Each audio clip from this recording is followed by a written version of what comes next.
Hello, everybody. Welcome to Sports Scope. I'm your host, Robert Butler. On this May the 4th, be with you of 2021. Started the show a little bit early today, but not that much early, only about 5 minutes early.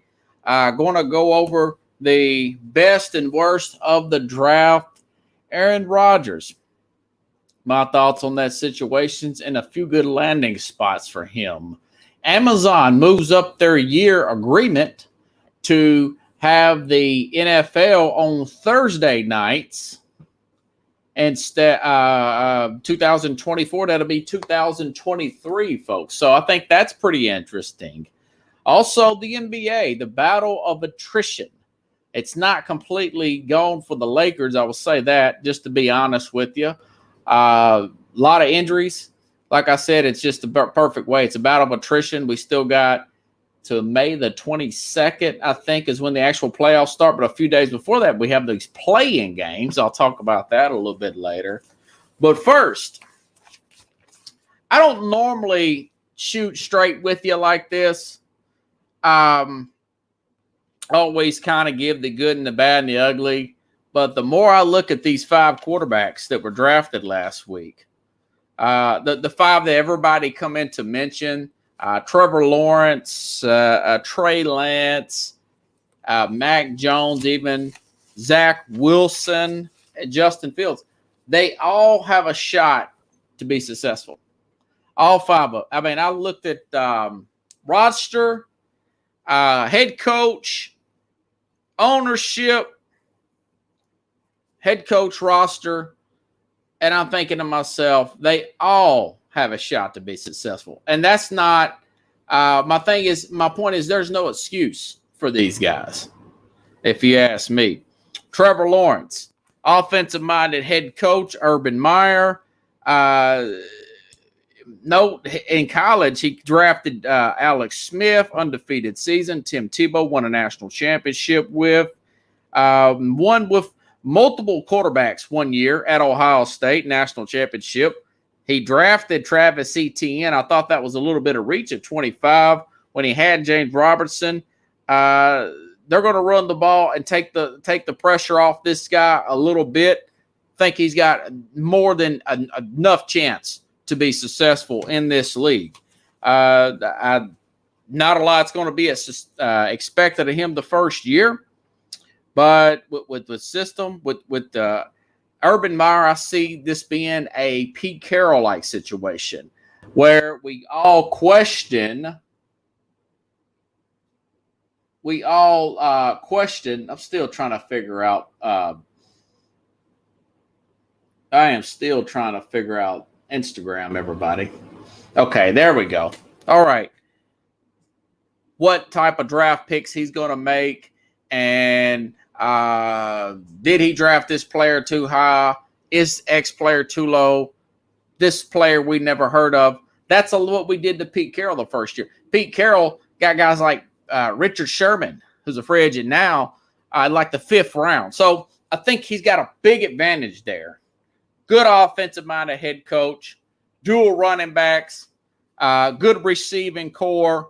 Everything is there. Only thing is he's got to put the work in. We think he will. So Lawrence, easy one. Trey Lance. This is a situation that I really would hope that would happen when they traded up to 3. Lance, you got an excellent running game there. You're going to have like I told Mac and Jack the other day, you're going to have a motivated Jimmy Garoppolo. He's not going to be teaching Lance anything, but he's going to be able to. Lance is only 20 years old. He's going to be able to see, work with the quarterback coach, the offensive coordinator, and he'll watch how to go through film study with the other quarterbacks in the room. There'll be a third quarterback there, and he'll be able to sit for a year. And then he's going to have one of the best running games in NFL, when healthy, a top 5 defense. He's going to have the most chance of success just because of the system he's got around him and the defense that protects him, even in this Western division. So, Deebo Samuel, George Kittle, I mean, these guys are going to be really good. he's going to be he's got the most chance of success at all these up. Now, Zach Wilson, you're going to have to be, now Carlos is from the New York area. Now, this is the one I'm concerned about, but if you hear me out, I still think he has a legit shot to be successful. You can't say this about every quarterback going into a new coach. If these coaches got drafted to Detroit, I would not say this. If they got drafted to Houston, I would not say this. And right now, I wouldn't know. I don't know if I would say it if these quarterbacks got drafted to the Raiders, for that matter. But now Zach Wilson's 20 years old. He is my concern because he's expected to start right away. And he's got the same amount of starts as the other young players. 17 starts for Mac Jones, 17 starts for Justin Fields, and Trey Lance. Same thing with Zach Wilson. But the 49ers concepts are going to be brought over to this Jet team. Former defensive coordinator Mike LaFleur, the 34-year-old younger brother, Mike, is of Matt, the 41-year-old head coach of the Green Bay Packers, folks. So the Jet fans, if the fan base is patient with this guy, I think he still can be successful. If they are patient with him, I think he can be successful with this running game. Remember, this team had 2 first rounds, 2 second rounds as well. So did Miami in the same division. They took Elijah Very Tucker in the first round there up at 14. Everybody's high on this pick here. He can play guard or tackle. Elijah Moore, who I picked Tennessee, wide receiver out of Ole Miss to take. A lot of mock drafts at 22. They got him in the second round as well. You put him in with Corey Davis, Jamison Crowder, and they got Michael Carter. Michael Carter, very good, speedy running back. Yeah. Isn't that impressive at Poser? Well, I mean, we'll see. Have a speedy running back. They're going to have the offense there. If they are patient with this guy, Zach Wilson, lean on that running game, lean on this guy. Michael Carter, 4th-round pick out of North Carolina. That was a steal. I wish they would have upgraded their tight ends a little bit more. Herndon's pretty good, but I would have went for a higher grade tight end. But you got Crowder, you got Corey Davis, you've got this rookie sensation there. They have upgraded their skill position, their offensive line. Their defense wasn't that bad. Now, no, Quentin Williams has been injured. He's going to be out before training camp.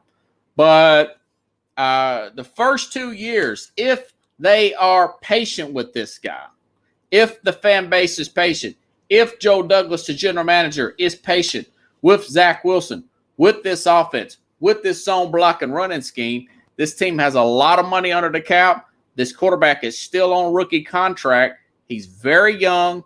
They need to bring him in. Now, he's got a very young offensive coordinator.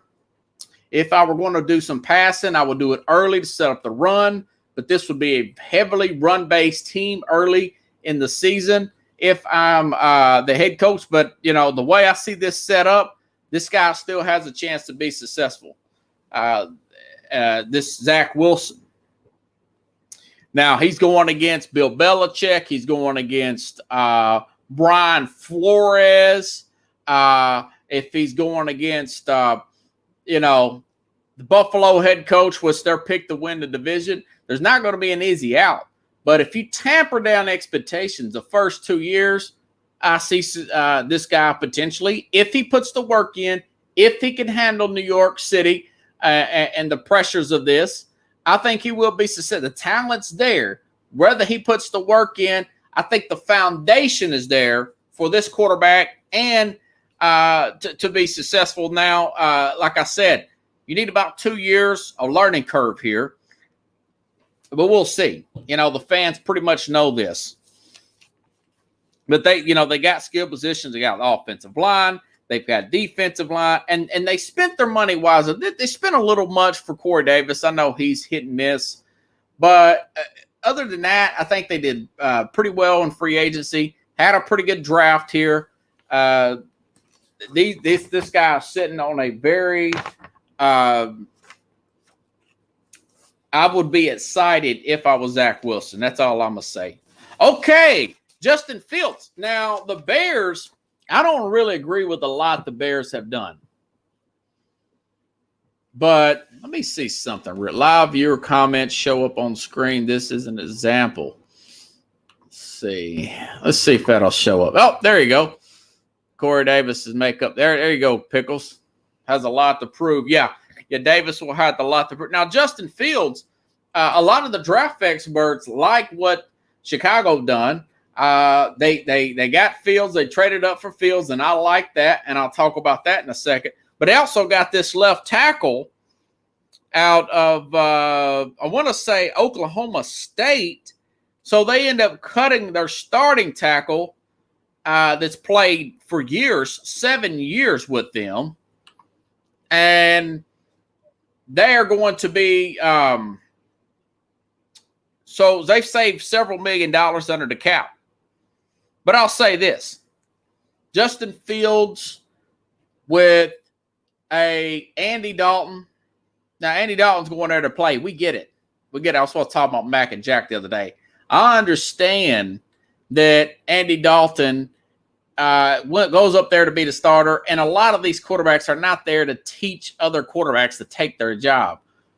What I mean by learn under the other quarterback, learn what it's like to be a professional, learn the routine, the film study, working with the quarterback coach, the offensive coordinator. The head coach is pretty much going to be that person, Matt Nagy. Matt Nagy is very, very creative, offensive-minded head coach. He is a Andy Reid understudy, not a big Mitch Trubisky guy, never been a big Mitch Trubisky guy, but I do think that Justin Fields is a very talented player. I think he has a running element to this game, very strong arm under Matt Nagy. Now, a lot of people are not big Ryan Pace fans, and I'm one of those people. If I am the brass, and I said this again on Mac and Jack, if I'm the brass, the ownership of the Chicago Bears, and this team underachieves, if I want to can Matt Nagy, or not Matt Nagy, but Ryan Pace, the general manager, I'll can Ryan Pace. That being said, the new general manager would have an understanding that I want to work out the head coach at least one more year with Justin Fields. This guy's very talented. We're going to get to the Aaron Rodgers stuff here in just a minute. That seems to be getting more dramatic and developing as the days go along. You've got a pretty easy division there. You take Aaron Rodgers out, that's a winnable division. It's one of the most winnable divisions in football. And I like Nagy a whole lot better than I like Ryan Pace. But I think Nagy pushed for this. I think it was a good move. I think Chicago had a really good draft, even though they're out of draft capital in the future. I get it. They may even trade Nick Foles. He's still on the roster. And, of course, they've got Andy Dalton. This is another guy I would like to see sit out at least half a year, preferably a whole year, and be Justin Fields. And let him learn under a guy like Andy Dalton. True professional. Andy knows that it's not I'm pretty sure he's not going to be mean to Justin Fields. It's not his problem that he was drafted there. But listen to this. He's going to have Darnell Mooney really coming into his own last year as a number 2 receiver. Nagy's found a running game with David Montgomery. And I like this Cole Kmet guy at tight end. He started to come on. He's going to be better than the starter they had. The guy that's 100 years old. I can't remember his name now. Graham, Jimmy Graham. Jimmy Graham's still on the roster. But Cole Kmet, and of course you got Allen Robertson coming back on a franchise tag. So this is a very good situation, and you got a much well above average defense. You lost a good corner in Kyle Fuller. You got Trufant there, but you still got the two linebackers, Khalil Mack, and the other guy they brought in from Georgia. This is above average defense, well above average defense. Good offense, good creative head coach. This team made the playoffs last year. They won the division 2 years before that. They've only had one bad season. And really, it all goes down to one thing. Mitch Trubisky wasn't that good. He was a bad pick. That's on the general manager, was not on the head coach. Head coach is pretty good, even though he went through 3 quarterbacks. I don't think he had enough patience with the quarterbacks. But this guy, Justin Fields and Nagy, they can do some big things in Chicago. You guys should be – he has the ultimate ability to be successful if the fan base is patient. And I think that they have a shot they have a more than enough shot to be a playoff contender in the next year or two. And I think that Fields can lead the way. It's all going to come down to, does he put the work in? Does Zach Wilson, will the city engulf him? Will New York media engulf Zach Wilson, the 20-year-old Zach Wilson? Same thing with now my most faith is Trey Lance is going to be there because he's already got a great Super Bowl roster there. When you move off of Garoppolo in the next year, that's why I'm imagining. Then you go back to a rookie contract where you can bring in those other players, everybody, And last but not least, Mac Jones. Mac Jones, for one thing, Clement is a nice surprise there. I think he'll have a much better season this year. Schedule will decide the whole division. Yes. And a lot of that's going to be one name, Aaron Rodgers. If you take Rodgers off that team, they are a 500 team. Anyway, okay, Mac Jones. Now, for a 15th overall pick, New England does not move up. They do not shell out a bunch of draft picks. They have 2 tight ends they can work with, Jonnu Smith and Hunter Henry. They've brought in Nelson Aguilar. They've got one of the better offensive lines in all of football. They've upgraded their defense. They're getting other players back who opted out last year on defense. Josh McDaniels is going to be able to work with this guy. He's probably going to, I would imagine, sit under Cam Newton for at least half a year, maybe the whole season, to learn. He knows Bill Belichick about Mac Jones. He knows everything good, bad, ugly about Mac Jones because he's best friends with Nick Saban.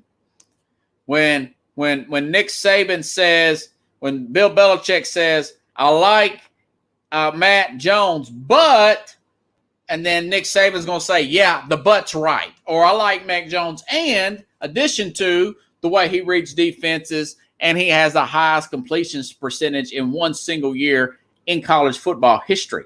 So this guy, he's going to have an opportunity. He's going to, tight ends or quarterback's best friend, a young quarterback. He got 2 of them. Not too high on Jonnu Smith, but he's a good athlete, and I'm sure they're going to be creative with his usage.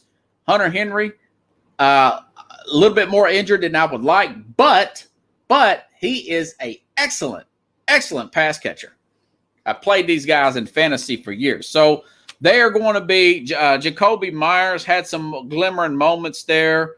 So I do think that Jones, if he puts the work in, he will be successful. Everybody fell in Pickles like a perfect puzzle. Every quarterback fell in at the out. This usually don't happen this way. If Justin Fields would have fell to the Denver Broncos with their offensive coordinator, or lack thereof it, I would not have the same opinion. If one of these quarterbacks, other than Trevor Lawrence, fell to Detroit, I would not have this same opinion.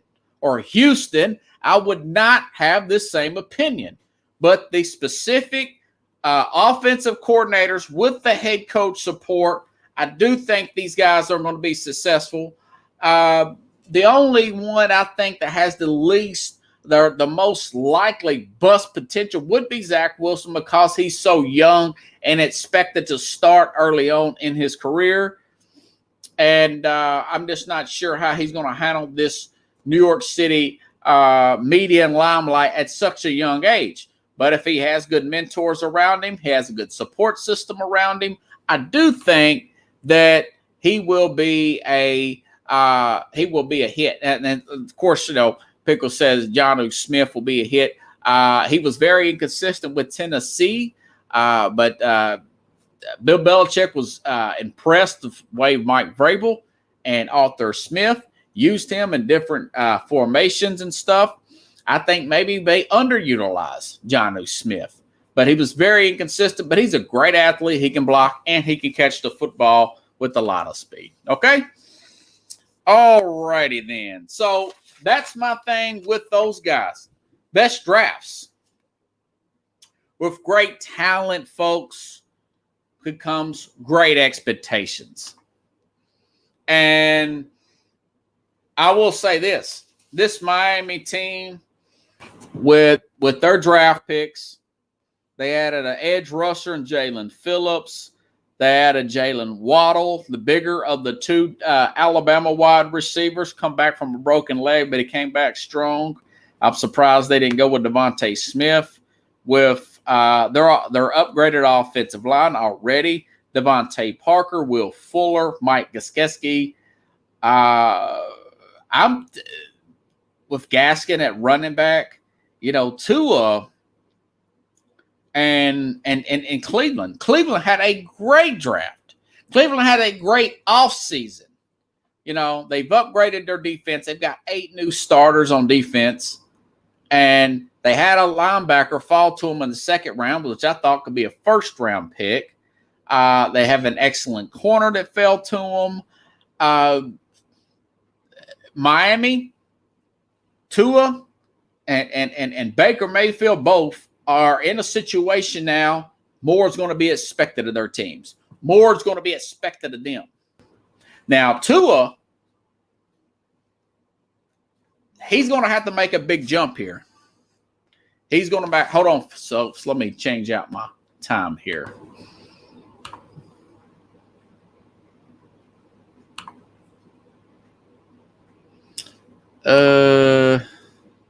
Still got a few more minutes here. But Tua, he's going to expect to get this team. Now, they were 10-6 last year. But you look at this receiving core. You're going to look at their defense, the roster as a whole. Chris Grier, the general manager, Brian, these guys done a great job.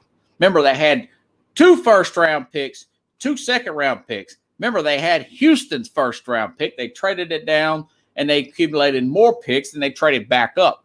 So it's going to be expected for them to make the playoffs and for Tua to look more than competent in doing so. Now, in his defense, it was COVID last year. Did not have a full training camp. A lot's going to be expected of him this year. I'm just telling you, just calling it like I see it. It's going to be a sink or swim. Yeah, thank you, Pickles. Going to be a sink or swim type of year for Tua down in Miami. I think they're going to get to the playoffs. I really do. I know the defense is there. I know this guy's smart. He doesn't seem to have a big ego. I think he's going to play within the system. He's going to have a lot of speed. He's going to have a lot of depth behind him, even going against Buffalo and New England. So I expect them to make that big jump, but I'm just telling you guys, this is going to be a big year. If they do not get to the playoffs, if he looks like he's not growing, look for Miami. I'm saying probably by November to make a decision on Tua. I think it's going to be that close. Remember, he was pulled out of games last year, the Raider game for crying out loud. And I want to say he was benched in the Denver game. So he's still a rookie. Players make their biggest jump from year 1 to year 2. So I expect a lot out of him. He don't have to set the world on fire, but he's got to lead this team to victories and play within himself. He can't depend on special teams and defense touchdowns every single week. Now, the Cleveland Browns, they're exceptional. I mean, I'm looking at their draft class. I'm going to make sure I pull this up here. I've got a lot of really good depth charts I'm looking at here on my phone. They had just a well of a class, And Greg Newsom, cornerback, fell to him there at 26. Jeremiah Koroma, linebacker from Notre Dame, which I thought was going to be a first-round pick. They got him. They brought in Jadeveon Clowney. They had to cut Sheldon Richardson, but they're talking about bringing him back. They brought in a cornerback and a safety there from the LA Rams that were free agents.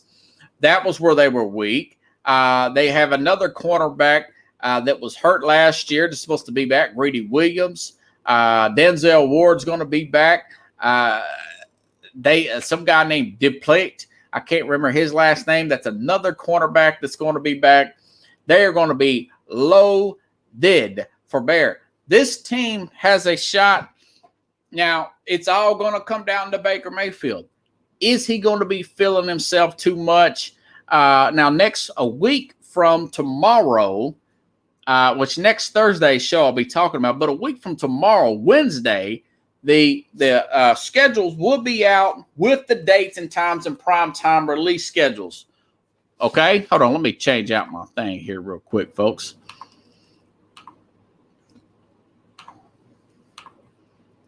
And if Baker Mayfield tries to overdo himself, tries to showcase, because he's coming into his 5th year, he's playing for his next contract, tries too hard to shine on Monday Night Football, on Sunday Night Football, on these primetime games, tries to do more than he should do to win these games, and they lose games that they should win, and they fall short as a wild card team or not even make the playoffs, then they're going to make a decision whether or not to sign him to an extension. I know he plays well as an underdog. This guy's a 2-time walk-on, had a really bad the year before last under Freddie Kitchens, coming out of shape, had a really bad season there, below expectations. Now, last year, he lost the weight, much improved, but they did under this new coach, Kevin Skavinsky, which is doing really good. They're leaning into the running game and using their tight ends and setting play action off of that. Really good offensive line that they built. If he plays within himself in the system with the healthy Odell Beckham, this team has an every bit of chance of making it all the way to the AFC Championship game, potential Super Bowl. This team could beat anybody, Pickles, anybody, Jarvis Landry, guys like that, very hard working. Nick Chubb there. You got Kareem Hunt. They still have both of their tight ends. Their rookie tight end last year was coming into his own. He may beat out one of their tight ends. So they have more than enough talent. They can beat this Baltimore team. Pittsburgh team. Cincinnati has improved. There's going to be some shootouts there. I did not like the fact that Cincinnati they're leaning too much into the players they've already got and the right tackle that they brought in, rather than, I love their first-round pick just as much as anybody else, but they should have got Sewell. They should have been smart and got Penei Sewell. I like their other 2 wide receivers just as much. I know that this guy from LSU played with, Burrow. Let me look at their draft. I think I got their draft picks in here somewhere. But I tell you what, Cleveland had a really good class. They're going to have great expectations.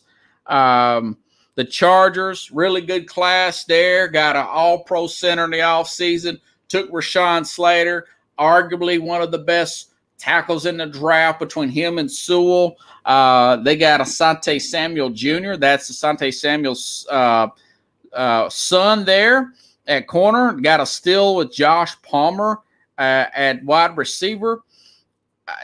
This team's going to have running game, defense down. They're going to be one of my playoff sleepers next year. Now, unless the new head coach is a bad head coach. So that is a team that I like what they did.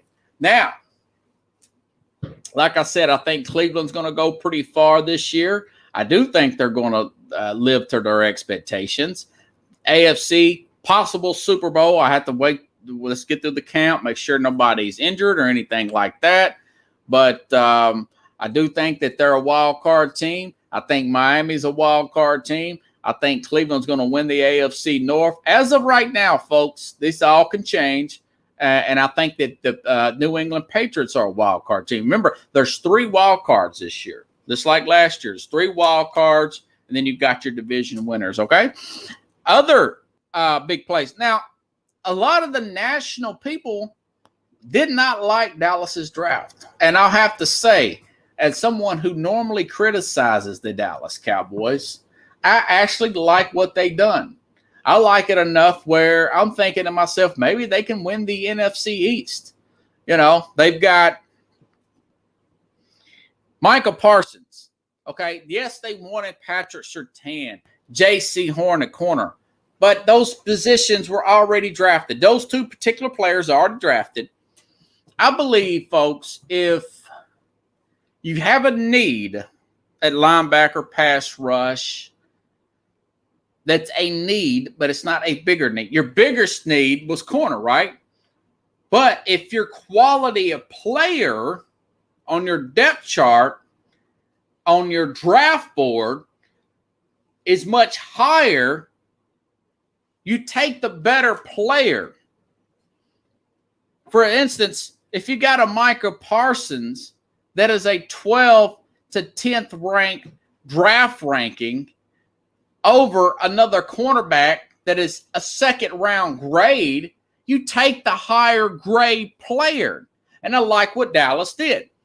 Michael Parsons, I watched a few of his highlights. He runs a 4.38. People talking about pass rushers though.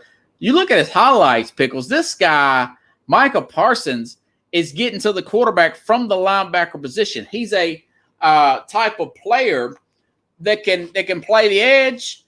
I seen him getting blitzes. He's coming from all over the place, you know.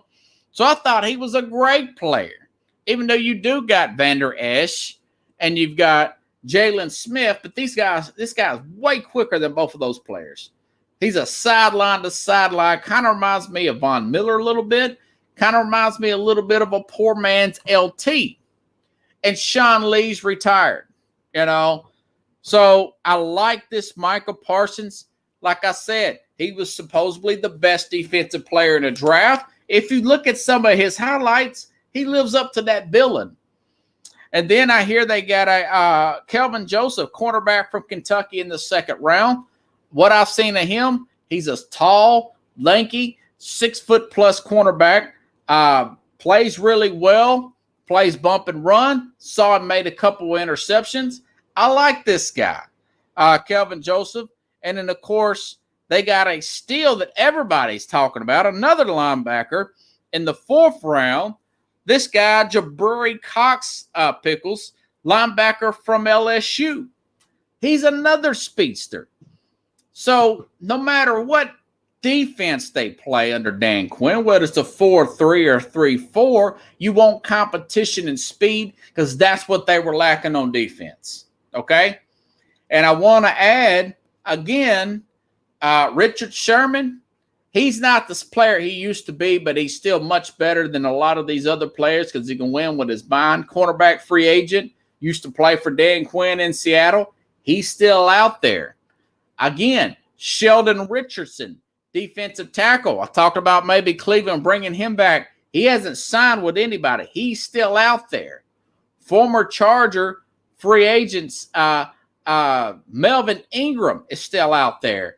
If I am, and that Jabari Cox, he's from LSU. I don't think he's related to Brian Cox. I think it's just a coincidence. But I'm proud of what Dallas did. I'm leaning on maybe picking Dallas now because I like what they did offensively. Prior to this year, they've got 3 wide receivers. They got a tight end they can trust. They've got 2 running backs, which I would lean on the other running back, not named Ezekiel Elliott. It looks like that Dak is going to be back for training camp from that gruesome leg injury. I like Dallas's. A lot of people gave him a C. I gave him an A. You know, they went defense in the first 6 picks, cornerback out of Oregon State. I mean, they did really well. They didn't draft a bunch of shiny objects. They didn't trade up, even though I love Kyle Pitts. I love what Atlanta's going to do there with Kyle Pitts. You put him with that receiving core and the other tight end. You know, yeah, Sherman can play the nickel. Richardson, yeah, Tennessee should go after Richardson. A lot of those players are going to get signed. They're probably trying to hold out to training camps. So, again, Miami, they're cocked, primed, and ready to go towards the playoffs. Cleveland, AFC Championship game, possible Super Bowl. I'm not exaggerating here. Kansas City had a really good draft. They have a clean shot at the Super Bowl. Rebuilt their offensive line. They got a guy from Tennessee. I want to say his name was Tyler Pickles. You know what I'm talking about. He was a guard tackle. Tyler Smith, I want to say his name was. Well, he had blood clots. This guy was an All-American out of high school. He was supposed to have been a first-round potential pick as a tackle guard. He had some blood clot issues, went away from football. Trey Smith, Trey Smith. That scared off of a lot of teams. That's the same thing. There with the linebacker from that fell to Cleveland that went to the linebacker that fell to Cleveland from Notre Dame. He had some health issues, some scares. But either way, this guy fell as a 6th-round pick. Now, Kansas City has depth on their offensive line, picking up Orlando Brown, Tooney there. They signed a former Chicago Bear. They've got a guy coming back who took the leave last year to go help out with COVID stuff. The other guard, they're going to be loaded. Still didn't do a lot to the defense there, but they're going to be able to move the football. I said, so they had a really good draft and had a really good offseason. And that's saying a lot for a team that went to the Super Bowl 2 years in a row. Usually you start losing players after that second. So teams that didn't play well. Okay. My guess is this time next year that Mike Mayock, and I like Mike Mayock. He's a good guy. He seems like a pretty good guy. I mean, he's a good interview. He's the general manager there, working there with John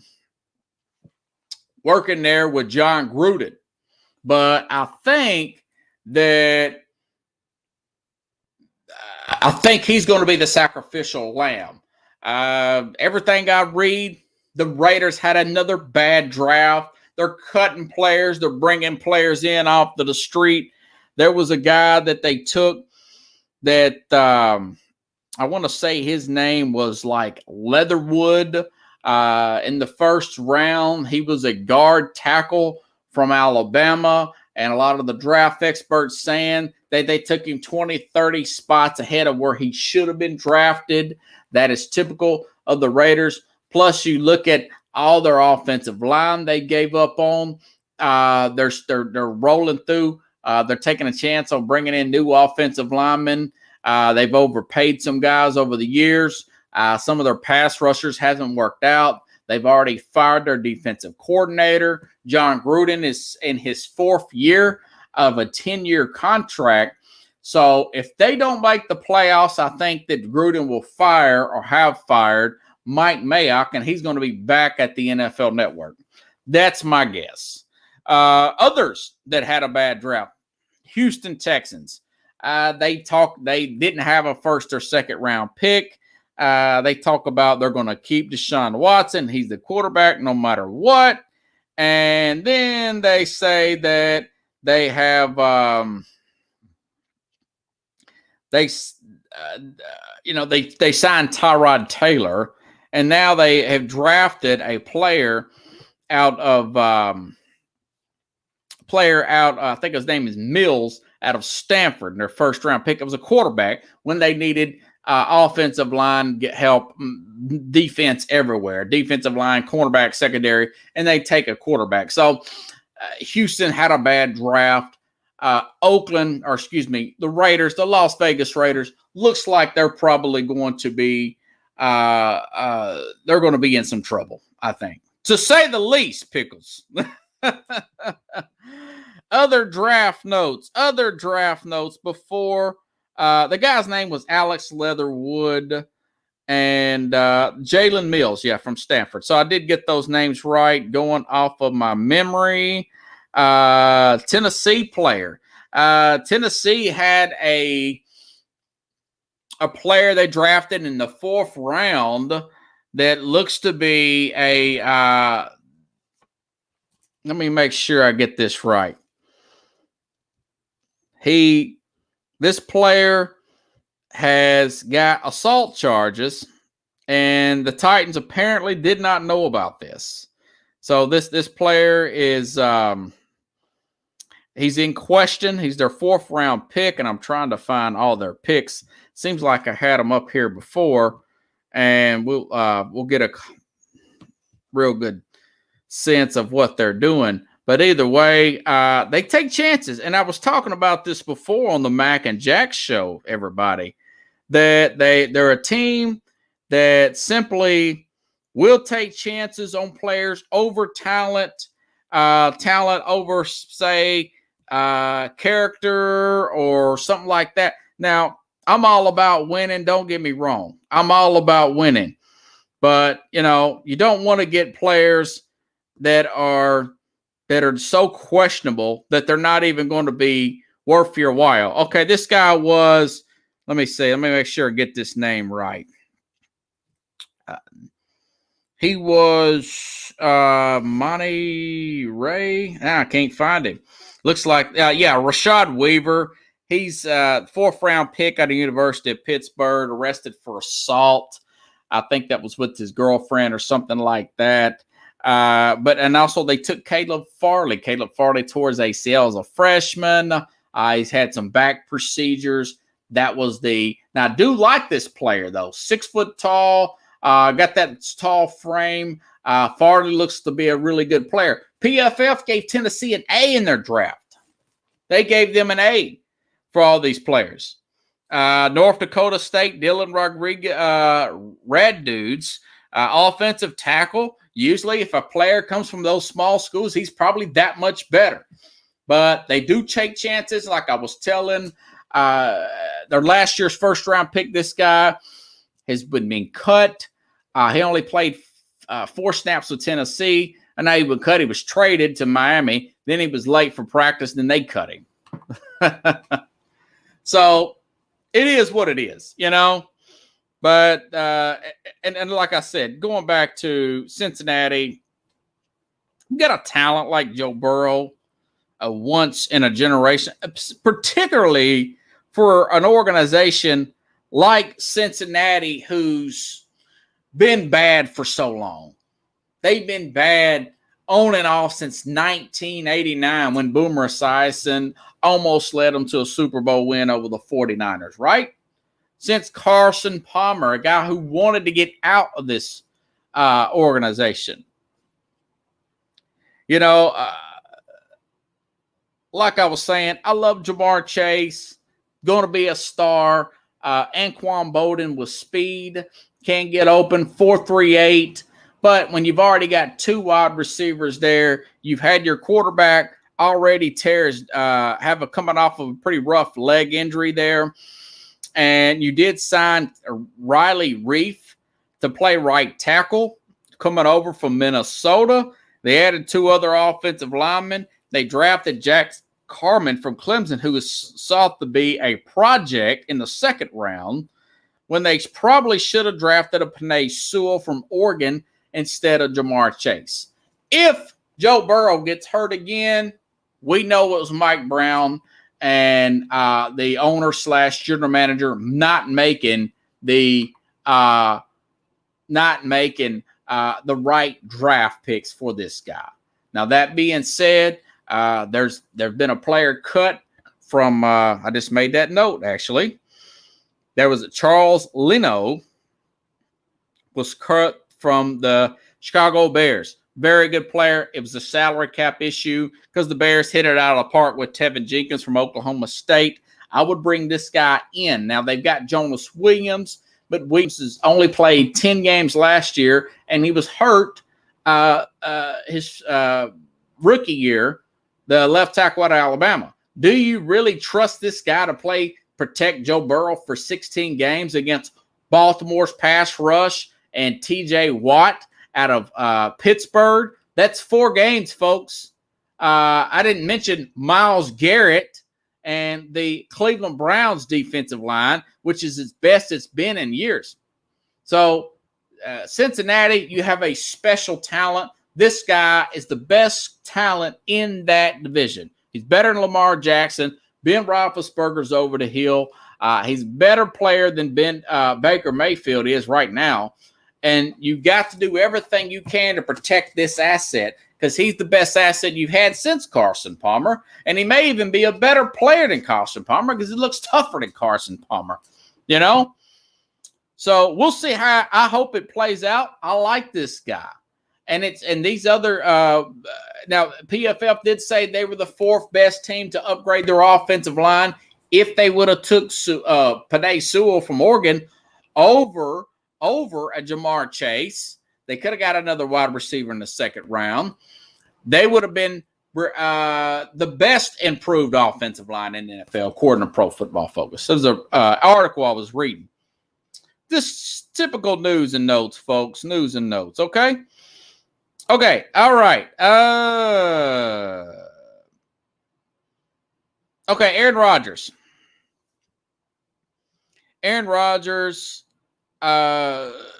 Let's take a rewind because the last time I've been on was last Tuesday.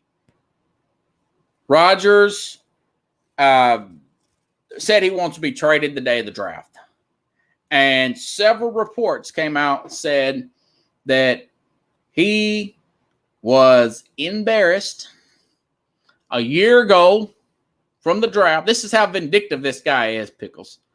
Aaron Rodgers said he was embarrassed a year ago when they drafted Jordan Love at quarterback.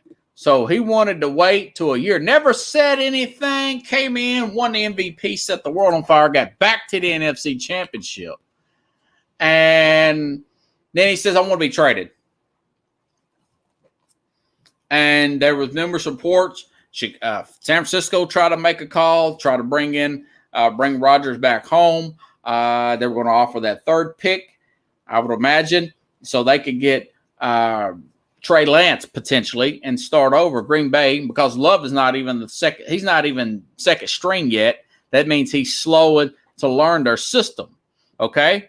But Mark Schlereth says that he talked to Aaron Rodgers and he had a source within the Denver Broncos that they were interested and they could potentially have a deal worked out come June. Okay. Why do I say June? Because after June 1st, the Packers can save $25 million in cap room on Aaron Rodgers. Okay. He's 37 years old, but you know, they draft a quarterback over you like Terry Bradshaw said. Why are you whining about that? You go, guys, I looked up. Aaron Rodgers has made $249 million in career earnings. $249 million and counting because they still owe him $37 million this year. Excuse me. Let me check them up. They still owe him $37 million this year. And he's got a few more years left on his contract. And he's 37. You know, Brady's 43. Maybe he can play another 3 or 4 years. Now, Denver, they did not draft the quarterback. That's a sign right there. But, you know, like I said with the Mac and Jack on Sunday when this was brought up, I mean, Tom Brady asked for Jimmy Garoppolo to be traded when he's won 5 Super Bowl rings. He went to Robert Kraft and vowed to get campaign to get Garoppolo traded, which he did. which I don't know why. And then, like I said to Jay Cutler, as soon as he called win, that Josh McDaniels, then the Denver head coach, wanted Matt Castle instead of him. And McDaniels said, no, we were just checking out our options. Never forgave him for it. So these guys have these big egos. They hold big grudges. And part of me thinks it's over the top, especially in Brady and Aaron Rodgers' situation. That being said, if I'm Green Bay, I listen to offers. You know, he's taking up a ton of your cap. You're not going to get over the hump. Why be, enslaved to a player? And Terry Brad, I agree with Bradshaw. That shield is never bigger. I didn't think that Rodgers was going to be anything.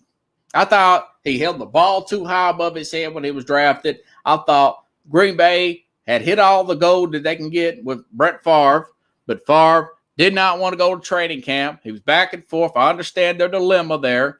But Rodgers, most people say he's better than Brett Favre.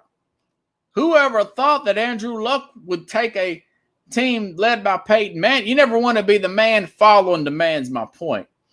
They go right to the playoffs the very next year that they draft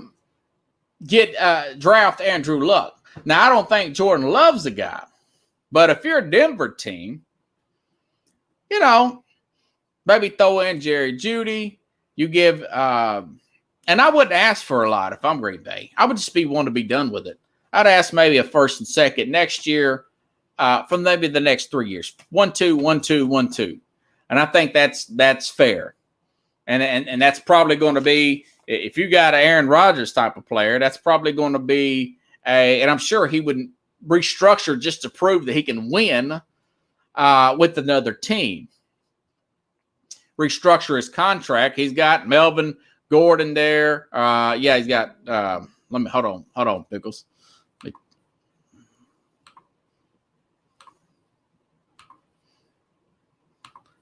He's got, he's got the running game there. He's got Noah Fant there. Receivers, even if they give him Jerry Jeudy, he's still got Sutton there. Decent to above average offensive line. Now, I know Jawan James tore his Achilles. They might go after another left tackle. They've got Kyle Fuller and Patrick Surtain on defense at cornerback. They got Bradley Chubb, Von Miller. Very good defensive front seven there. They could possibly go there. Yeah, and someone mentioned today, I think Schlereth mentioned Colin Cowherd. He said Miami would be good. They're not entirely loyal to Tua, and they've got extra assets, players they just drafted. Washington has an eccentric owner. They did not draft another quarterback. They talked about it, Ron Rivera, Daniel Snyder, all those guys. Washington's got a deep defensive line. They got a well of a staff there led by, let me look and see who they got. I mean, that's just off it. Terry McLaurin, Curtis Samuel, Antonio Gibson, McKissick at running back. Top five offensive line. Defensive, Chase Young, Daron Payne, Jonathan Allen, Montez Sweat, John Bostic, Kendall Fuller, Landon Cobb. Just a ready-made Super Bowl team. Only thing they need is a quarterback in Washington. Washington, Colin Cowherd mentioned the Giants because they've got future first-round and second-round picks for the next 2 years. Daniel Jones is barely hanging on to that job. This is a big year for Daniel Jones. They had a good draft, too, by the way. They had a good offseason. The pressure's on Daniel Jones. They got to get to the playoffs, even if it's a third wild card team. So those are other teams that would be now, me personally, I think Baltimore would be a good fit. I'd dump Lamar Jackson in a minute.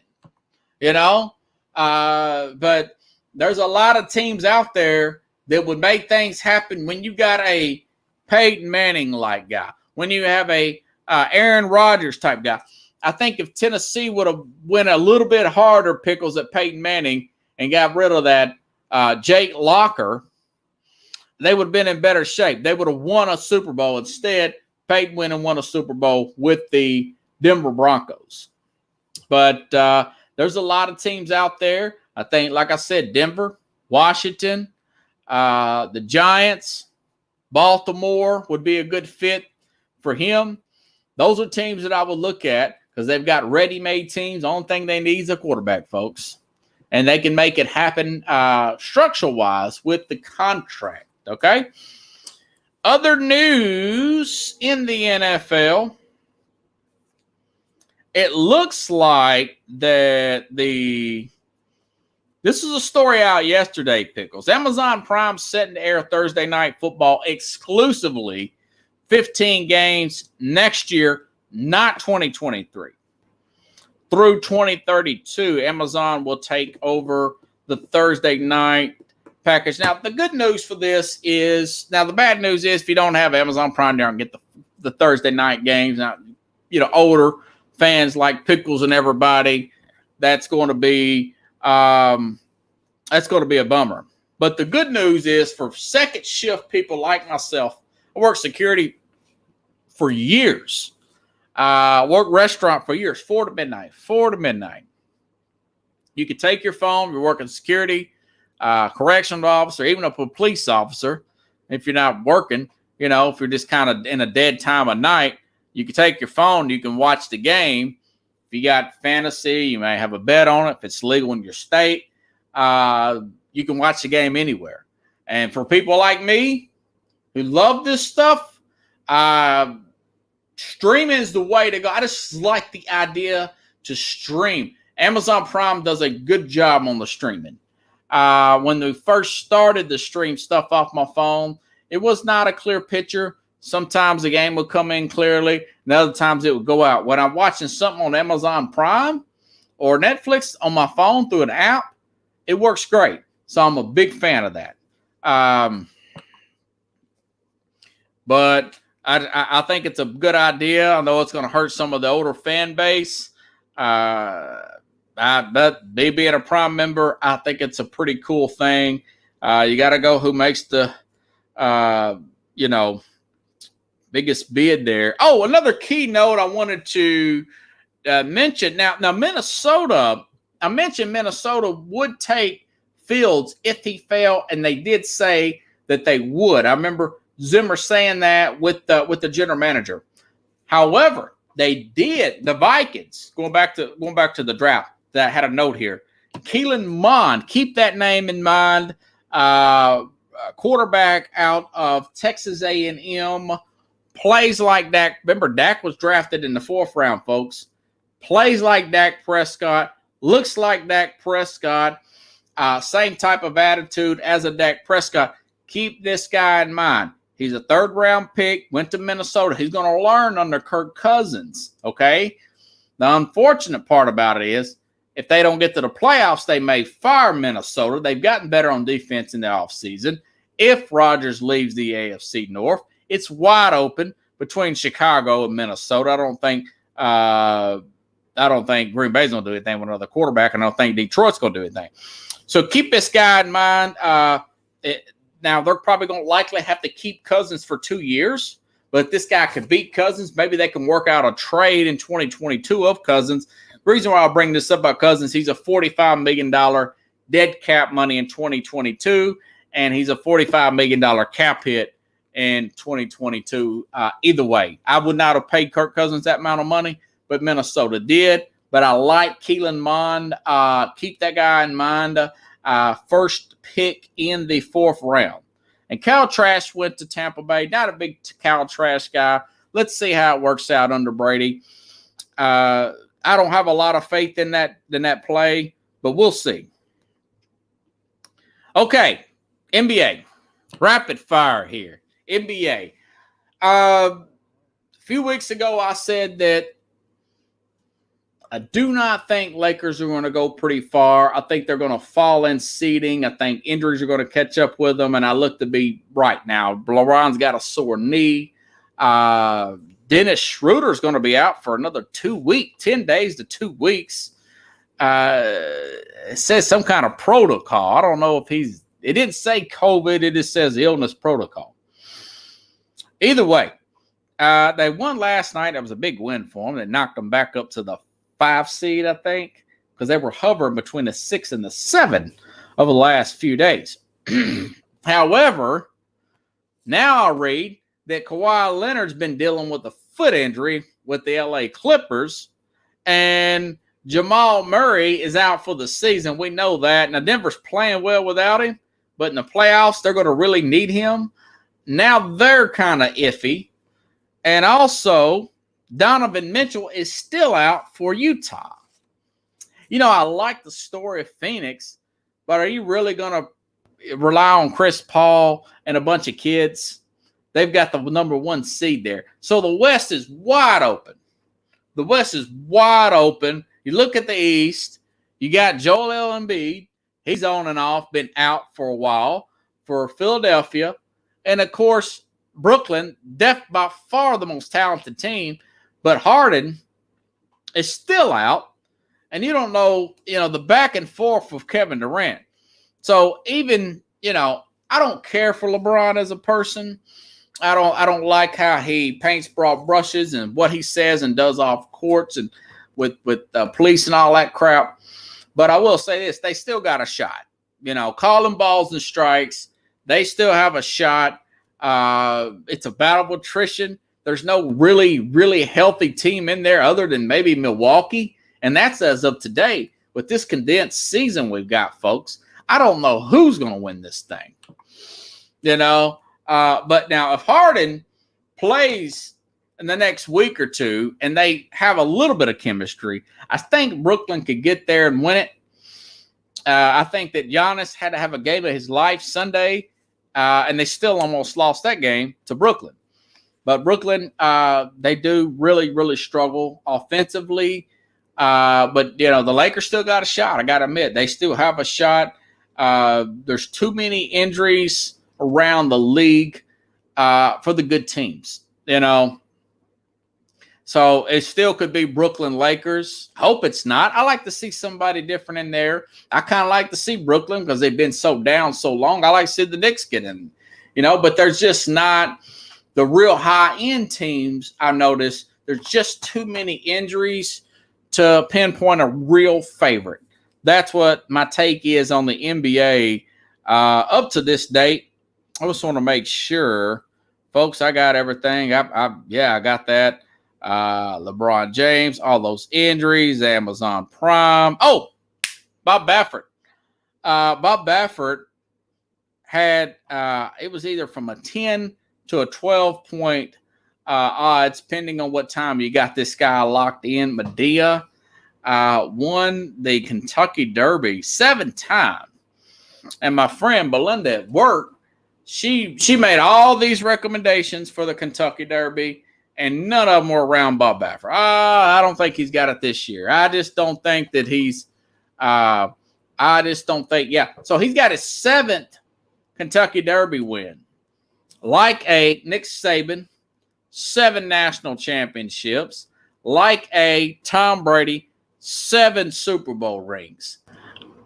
I'm starting to notice that people are starting to not like Bob Baffert because of his success.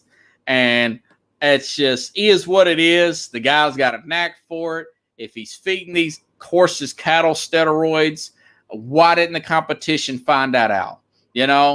I don't think none of that is true. I mean, I think he's just a really good horse trainer, and it's I don't envy success. I praise it. I tilt my hat to it.